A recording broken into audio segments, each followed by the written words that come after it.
Normally কিন্তু আমরা বাংলা থেকে ইংরেজি করতে পারি, অনেকেই পারি, খুব একটা বেশি সমস্যা হয় না, ছোট ছোট সেন্টেন্স আমরা করতে পারি। কিন্তু কীভাবে করি এটা একটা ভাইটাল ইস্যু।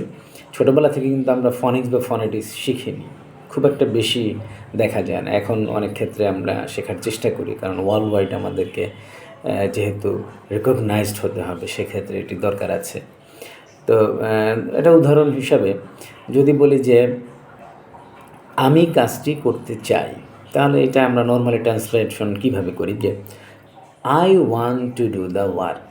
আর একটু স্পিডে যদি আমি বলি I want to do the work, শুনতে কেমন লাগলো? খুব একটা ভালো কিন্তু শোনায় না, কিন্তু এটা যদি আমরা ফনিক্স দিয়ে একটু সুন্দর করে বলার চেষ্টা করি তাহলে কিন্তু একটু ভালো লাগবে। কীভাবে? I want to do the work. আবার বলছি I want to do the work. শুনতে কিন্তু অনেকটা ভালো লাগলো এবং চেঞ্জ হয়ে গেল। সুতরাং আমাদের এখন এই ফনিক্স এবং ফনেটিক্স নিয়ে চিন্তা করতে হবে।